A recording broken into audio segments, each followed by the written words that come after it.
Fabry, bonjour. Merci de nous recevoir ici dans cette maison, la Villa des Oiseaux, qui a été la maison de votre grand-père, de votre père, et qui maintenant est aujourd'hui occupée par votre fils. Donc c'est une maison familiale et qui est vraiment marquée par cette activité colombophile qui était très importante pour votre famille, la famille Fabry. Donc est-ce qu'on pourrait commencer par resituer un peu qui sont les différents personnages de cette famille, qui a construit cette maison et dans quel contexte? Oui, et voilà, au départ c'était mon grand-père, Georges Fabry, qui était pharmacien et qui a toujours été passionné de pigeons. Et alors il a fait construire une villa ici, sur les hauteurs de Liège, pour le bien des pigeons. Et tout l'étage supérieur a été aménagé spécialement pour les pigeons. Et c'est une maison qui a été construite dans les années 30? Elle a été construite avant la guerre, plus ou moins dans les années 30, je crois. Et donc, votre grand-père avait déjà une activité de colombophile, cette passion, avant de faire construire cette maison? Oui, tout à fait. Il est originaire de Liège? Non. Mon grand-père est originaire de Tourine, je crois. Tourine-la-Grosse ou quelque chose comme ça, mais il faudrait vérifier. D'accord. Et donc, il a fait construire cette maison parce qu'il avait le souhait de développer une activité de colombophile à une échelle assez importante. Oui, je suppose. Ça, c'était du temps de mon grand-père. Donc, les colombiers ont été construits. On a fait il faisait des concours. Et puis alors, par la suite, c'est papa qui s'intéressait aux pigeons également, qui a repris l'activité. Mais au départ, c'était mon grand-père. D'accord. Et donc, votre père, lui, a eu une activité de colombophile à temps plein. C'était son métier. Une activité de colombophile et en plus de grossiste en produits vétérinaires spécialisé pour les pigeons. D'accord. C'était une époque où la colombophilie était un sport, une activité fort répandue. Oui. Beaucoup plus que maintenant. Maintenant, je crois que c'est quelque chose qui se perd beaucoup.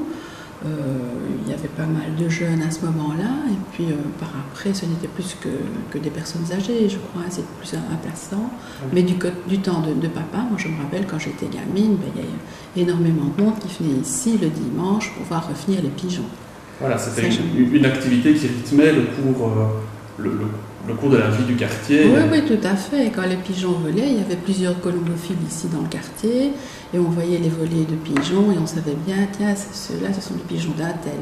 Puis il y avait un autre monsieur qui habitait près du cimetière ici de Saint-Ouen-le-Burge. On voyait bien on savait bien que c'était ces pigeons qui volaient. Voilà.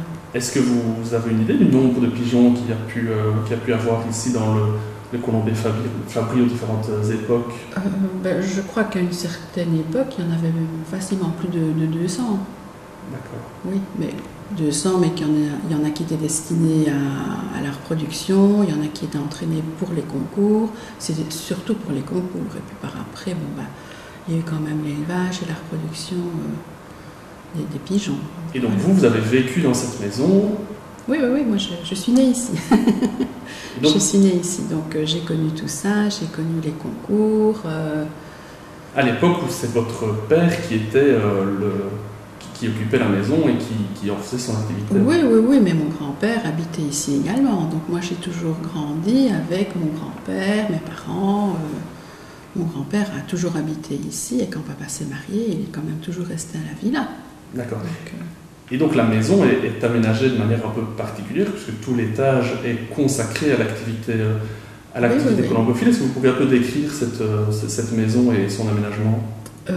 Tout l'étage était destiné ici aux colombiers. Je suppose que vous avez les photos pour montrer où se trouvaient les colombiers. Alors, au départ, il y avait également, maintenant là où vous avez les garages, c'était un pavillon. Et là-bas, il y avait également des volières. Plus les volières ici derrière, mais tout était vraiment destiné aux pigeons. Et alors, donc à l'étage, il y avait les pigeons et il y avait ma chambre également. Donc moi, j'ai dormi à l'étage des colombiers. Et donc vous étiez en contact très régulier avec les pigeons, vous aviez l'occasion de les voir? Non, parce que tout était fermé. Moi, je n'avais juste le droit que d'une chose, c'était d'aller dans ma chambre sans faire trop de bruit pour ne pas déranger les pigeons. Ah oui, donc toute la vie de la maison tournait autour de la présence des pigeons? Toute la vie, oui, quand même. Oui, il y avait quand même pas mal de choses. Je sais bien qu'ici, on a une belle terrasse, mais on ne pouvait pas venir sur la terrasse pour ne pas déranger, pour ne pas faire trop de bruit pour les pigeons, par exemple. Voilà. Maintenant, mon fils profite de la terrasse, mais nous, on n'en a jamais profité. Il y a eu des pigeons dans cette maison jusqu'à quelle époque à peu près? Il y a une vingtaine d'années, il y avait encore quelques pigeons, parce que papa en a gardé pratiquement jusqu'au bout, mais comme papa était malade, donc il en avait gardé quelques-uns uniquement pour son plaisir, et puis on s'est débarrassé des pigeons, quoi. Donc jusque dans les années 90 à peu près? Jusque dans les années 90, oui, tout à fait. Ah oui, donc de 1930 à 1990, ça a été une il y a toujours eu des pigeons. Ouais. Il y a toujours eu des pigeons. Est-ce que vous pourriez nous raconter un concours de pigeons, comment ça se passait, quel est le regard que vous pouvez poser sur ces événements? Oui, tout à fait. Bon, c'était le dimanche matin, enfin c'était dans la journée, en fonction du temps, donc je sais bien que papa était toujours levé très tôt. C'était tous les dimanches? La saison colombophile commence, non pas toute l'année, hein. Je crois que ça commençait aux alentours de Pâques jusqu'en septembre plus ou moins. Donc papa se levait toujours très tôt de toute façon pour soigner les pigeons, et puis alors il fallait écouter les informations à la radio, les convoyeurs attendent, et puis ceux qui étaient enlogés pour un tel concours, on savait quand ils étaient lâchés, donc papa savait bien, ils sont lâchés, donc ils mettront plus ou moins autant de temps pour revenir, en fonction des conditions climatiques également, donc voilà. Donc dès qu'il savait que les pigeons allaient arriver, papa était ici, on regardait les pigeons, enfin il regardait revenir les pigeons, et puis alors il y a d'autres colombophiles aussi dans les environs qui attendaient leurs pigeons. Alors c'était le téléphone qui fonctionnait parce qu'un tel a constaté à une telle heure. Donc il sait bien que si un tel qui habite à un certain nombre de kilomètres a constaté, c'est que les siens allaient arriver aussi. Parce qu'il était très tôt, lui avait constaté avant d'autres personnes. Donc le téléphone fonctionnait, il y avait quelqu'un qui était près du téléphone, et alors quand un pigeon était arrivé, donc on voyait le pigeon qui arrivait, donc il fallait qu'il rentre le plus vite possible au colombier, forcément. Donc quand le pigeon arrivait, s'il arrivait tout de suite, c'était super, mais il y en a parfois qui chipotaient, qui tournaient avant de rentrer. Donc là, il y avait ce qu'on appelle la manœuvre. C'était un pigeon qui était entraîné pour inciter le pigeon à rentrer. Donc on lâchait le manœuvre qui tournait, puis qui allait trouver le pigeon qui devait rentrer, puis le manœuvre rentrait, et en principe, le pigeon devait le suivre. Donc il y avait vraiment une spécialisation des différents oiseaux qui avaient chacun un rôle bien précis. Oui. Donc il y avait les pigeons de concours, et alors le fameux manœuvre qui était là, qui était entraîné. Oui. Et alors, je ne sais pas si vous avez vu à la villa, il y a une vitre bleue. Et la vitre bleue, c'était pour pouvoir se regarder à la fenêtre sans être vu par les pigeons. Et ça, c'est un aménagement caractéristique des colombiers je ne sais pas comment ça se passe chez les autres, mais ici, c'était comme ça. Donc voici ici les colombiers. Alors, la fameuse fenêtre bleue, c'est pour pouvoir voir arriver les pigeons sans être vus. Oui. Alors ici, voici ce qui reste des colombiers. Alors comme vous pouvez le constater, le toit n'est pas isolé afin que le pigeon puisse avoir de l'air en suffisance. Oui. Alors ici... C'est ici dans le colombier que les pigeons restaient en permanence. Oui, mais ils étaient dans différents pigeonniers en fonction de ce qu'ils faisaient. Je sais que dans un colombier, il y avait les jeunes, par exemple. D'accord. Enfin, les petits dans les plateaux, et puis une fois un peu plus grand, il y avait un colombier spécial pour y mettre les jeunes. Ouais. Alors ici, il n'y avait que des loges. Je me rappelle le bac à graines qui était ici. Et alors, je vais voir si ça fonctionne encore. Le système de volet qui permettait... Oui, le système de volet. C'est celui-là. Voilà. Mais... Oui, ça ne va pas plus loin. Et alors ceci... Voilà. Ça fonctionne encore. Là, c'était... Quand il y avait les concours, quand le pigeon était rentré, on refermait. Tandis que là-bas, le volet, c'était le soir, ou quand il faisait trop froid, on fermait là-bas, je crois. Mais ici, cette fenêtre-ci, quand le pigeon était rentré, ou bien de la journée, pour ne pas qu'il sorte, on fermait là-bas, tout simplement. Et donc, tout l'aménagement était comme ceci. Donc c'est vrai qu'il ne faisait pas très très chaud en hiver ici, puisqu'on est presque directement dehors. Oui, mais je suppose qu'il y avait quand même la chaleur de la maison. Donc il n'y avait pas de souci, il n'y avait pas de problème à ce point de vue-là. Donc voilà, donc vous aviez... Alors ici, il y a les portes coulissantes avec les fenêtres bleues, à nouveau, pour voir ce que faisaient les pigeons. Donc vous avez... Ceci, c'est pour ouvrir un contrepoids pour ouvrir ou fermer le store là-bas. Et alors ici, il y a une petite fenêtre là-bas. Et quand on est dans le belvédère, on pouvait avoir ce qui se passait dans ces deux colombiers ici. Donc dès qu'on a vu le pigeon rentrer, ça permet de... Oui, mais ça c'était... Je ne sais pas pourquoi on a mis ces fenêtres-là à l'origine, mais du belvédère, on pouvait voir les pigeons ici. Donc les fenêtres bleues, c'était pour les voir sans être vus. Et il y a la même chose de l'autre côté. Voilà. Combien de colombiers se trouvent ici dans la maison ? Dans la maison, il y a 1, 2, 3, 4. Il y en a 4. Oui, alors au-dessus, il y a le belvédère, que vous avez vu également. Le belvédère, j'ai souvent vu papa et mon grand-père, quand les pigeons volaient, ils venaient au belvédère, et quand c'était des jeunes, je suppose, parce que je ne suis pas colombophile, pour qu'ils aient de l'endurance, il fallait qu'ils volent le plus possible. Et alors on a digité un drapeau pour faire partir les pigeons qui se posaient trop vite, pour les entraîner. D'accord. Voilà, et je crois que quand les pigeons volaient, on voyait un pigeon qui était en forme parce qu'il y avait les volées de pigeons, et celui qui quittait la volée prenait un petit peu de son côté. On voyait bien que c'était un pigeon qui était en forme et qui était bien pour le concours.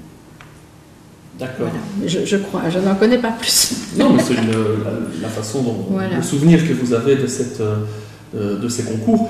Une activité telle que celle-là, ça demande toute une organisation, je suppose, au sein de la maison, simplement pour les nettoyages des cages, des colombiers, etc. Comment est-ce que ça se passait au quotidien, l'entretien il y avait un soigneur qui venait parce que les pigeons ont quand même besoin d'être nettoyés au moins 1 ou 2 fois par jour, tous les jours certainement. Et alors c'était quelqu'un qui venait pour nettoyer les pigeons, pour récolter toutes les fientes, pour évacuer tout ça, quoi. D'accord. Mais les nourrir, c'était papa. Papa, mon grand-père au départ, et puis papa. Une question qu'on s'est posée, peut-être un peu naïve par rapport à cette activité colombophile qu'on connaît moins aujourd'hui, c'est quels sont les revenus qu'on peut attendre d'une telle activité? Qu'est-ce qui permettait de gagner sa vie? Uniquement les concours, ou il y avait d'autres façons de... Il y avait les produits au départ, les concours je crois, mais moi je ne m'occupais pas de tout ça. C'était surtout l'activité professionnelle de papa. Et alors, moi je sais bien qu'il vendait des pigeons, mais un pigeon qui faisait de bons prix, je suppose qu'il avait plus de valeur qu'un autre, mais ça n'atteignait pas les valeurs qu'on voit maintenant ici, parce que ce sont des sommes faramineuses, et je me demande même si c'est possible, quoi. Voilà. Et on a vu notamment dans certains documents des pédigrés de pigeons, où on retrace tout un arbre généalogique, donc il y avait aussi toute cette activité de faire s'accoupler des animaux qui étaient efficaces pour arriver à avoir le meilleur coureur possible. Tout à fait. Et quand papa vendait des pigeons, le pigeon avait son pédigré. Donc c'était un mâle, c'était une telle, il y avait toute une lignée, il y avait tout le pédigré du pigeon. Est-ce que, en tant qu'enfant ou jeune fille qui vivait dans cette maison, est-ce que vous avez senti parfois des nuisances par rapport à cette activité? Je ne sais pas, au niveau du bruit par exemple, qu'est-ce que ça implique de vivre dans une maison comme celle-ci quand on n'est pas colombophile soi-même? Oui, moi je suis née ici, donc je ne me suis jamais posé la question. Ça n'a jamais été une contrainte pour moi, pas du tout. Que du contraire, parce que quand certaines personnes venaient de l'étranger, papa avait des clients qui venaient d'un petit peu partout, des Américains, des Chinois et tout ça, c'était quand même toujours assez intéressant de faire la connaissance de ces personnes-là, même si je n'avais pas trop de contact, quoi. Voilà, moi j'étais petite, je venais dire bonjour, et puis voilà. Les pigeons voyageurs, ici, manifestement, c'était une passion. Ils ont été également utilisés dans certains contextes, notamment dans le cadre des guerres, pour des missions, des activités de transport de messages. Est-ce qu'il y a des choses qui sont passées à ce niveau-là ici? Non, pas du tout. D'ailleurs, papa et mon grand-père m'ont toujours raconté que pendant la guerre, il y a 2 officiers allemands qui ont passé la guerre ici pour éviter justement qu'on se serve des pigeons. Et alors, c'était eux qui venaient nourrir les pigeons. Papa et mon grand-père n'avaient pas accès aux colombiers. Mais alors, au fil du temps, les officiers allemands se sont rendus compte que c'était uniquement pour le plaisir d'avoir des pigeons. Donc, petit à petit, ils sont venus nourrir les pigeons eux-mêmes. Et je crois que les officiers allemands avaient sympathisé au fil du temps. Et ils sont revenus après la guerre. Une fois ou l'autre, je crois qu'ils sont revenus pour dire bonjour. Voilà, moi, je n'étais pas née. Mais voilà, je sais que 2 officiers allemands ont passé la guerre ici. D'accord. Qu'est-ce que pour vous cette maison représente? C'est quand même une dimension patrimoniale, j'imagine, importante. C'est votre maison de famille, votre grand-père y a vécu, maintenant votre fils. Quel attachement vous avez pour ce bâtiment qui est quand même vraiment hors du commun par rapport à la plupart des maisons? Oui, moi c'est la maison où j'ai grandi. C'est une jolie maison, pour commencer. Les colombiers, c'est évidemment, ça sort un petit peu de l'ordinaire. Mais j'y tiens beaucoup, et alors au décès de mes parents, moi j'ai hérité de la maison, et je suis très contente que mon fils soit intéressé par la maison et qu'il y habite. Donc là, ça me fait très plaisir. D'accord. On a vu dans certains documents que nous avons pu scanner, des documents un peu de pharmacie, notamment avec méthode Fabry marquée dessus. Est-ce que ça signifie qu'il y avait vraiment toute une industrie liée aux performances des pigeons et des produits spécifiques qui étaient développés pour eux? Mon grand-père, qui était pharmacien, je suppose qu'il avait... il est à l'origine de ces produits-là. Donc je sais bien qu'il y avait quand même toute une gamme de produits spécifiques pour les pigeons. Je sais bien qu'il y avait des vitamines, je sais qu'il y avait des gouttes pour les yeux, mais... je n'en sais pas plus. D'accord. Et vous, personnellement, vous n'avez jamais été intéressé à continuer cette activité? Mais je crois que je n'y ai pas été amenée, vu du fait que moi, étant petite, je ne pouvais pas aller dans les colombiers pour ne pas effrayer les pigeons. Donc, je crois que ça ne m'a pas trop intéressée. Et puis, je crois que maintenant, c'est quelque chose, c'est peut-être un petit peu aussi contraignant. Et je crois que la vie moderne, maintenant, les gens ont d'autres loisirs que de passer leur week-end chez eux. Enfin, c'est ma perception des choses. C'est peut-être pour ça que les choses se sont un petit peu laissées aller à ce point de vue-là. Les jeunes, à mon avis, sont moins intéressés. Oui. On a envie de partir en vacances, on a envie d'avoir son week-end. Donc, à ce niveau-là, je crois que... Voilà. Donc, et moi, personnellement, je ne m'y intéressais pas trop. Et je crois que les enfants, mes fils petits, sont plus souvent allés au colombier que moi, parce qu'avec papy, on pouvait aller voir les pigeons. Oui, donc vos enfants ont encore connu des pigeons dans la maison? Oui, tout à fait. Tout à fait. On s'est rendu compte, en faisant quelques recherches sur Internet, quand on tape pigeon Fabry, il y a beaucoup de résultats qui arrivent. Donc manifestement, ça a été pendant toute une période, des années 50 aux années 70, une activité, et le nom de Fabry a été relativement important dans le domaine colombophile. Oui, tout à fait. Le nom des Fabry, c'était... les pigeons Fabry, c'était reconnu dans le monde entier. Ça, oui. Et je sais bien, moi, il y a longtemps de ça, il y avait des olympiades colombophiles qui se déroulent un petit peu partout dans le monde. Et une année, je suis partie avec papa à Budapest. Il y avait les olympiades là-bas. Et j'étais vraiment étonnée de voir tous les colombophiles qui connaissaient papa, mais du monde entier. Des gens qui viennent là-bas pour les pigeons. Et voilà, moi je suis partie quelques jours avec papa pour les olympiades, d'accord, c'est un petit peu pour visiter la ville. Voilà. Est-ce que la passion de colombophile se transmet aussi dans une série de matériaux qu'on peut avoir chez soi? Je pense à des assiettes ou des éléments comme ça, avec ce motif du pigeon qui se reproduit. Est-ce que vous avez, été entouré de prix, de médailles, d'éléments qui rappelaient toute cette activité? Oui. Il y a eu des prix. Je sais bien que chez moi, j'ai gardé un beau vase gravé. Je sais bien que sur mon bureau, j'ai un presse-papier qui vient de mon grand-père. C'est un premier prix à Châteauroux que j'ai toujours vu ici comme presse-papier sur un des bureaux.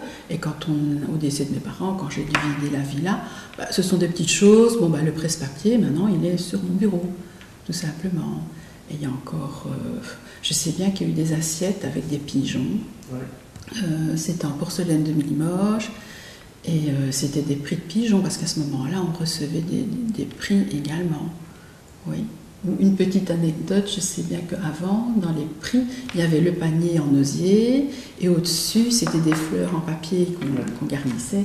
Et je sais bien que ça, les fleurs en papier, je les gardais, parce que quand on allait à la mer au mois d'août, sur la plage, on les échangeait contre des coquillages. Ça, c'est une petite anecdote. Voilà. Madame Fabry, encore merci de nous avoir reçus et de nous avoir... d'avoir partagé avec nous tous ces souvenirs par rapport à l'activité colombophile dans cette maison. C'était vraiment une découverte très, très intéressante. C'était un plaisir pour moi aussi de remémorer certaines choses que j'ai toujours connues, que j'ai vécues. Voilà. Encore merci. Avec plaisir. Au revoir.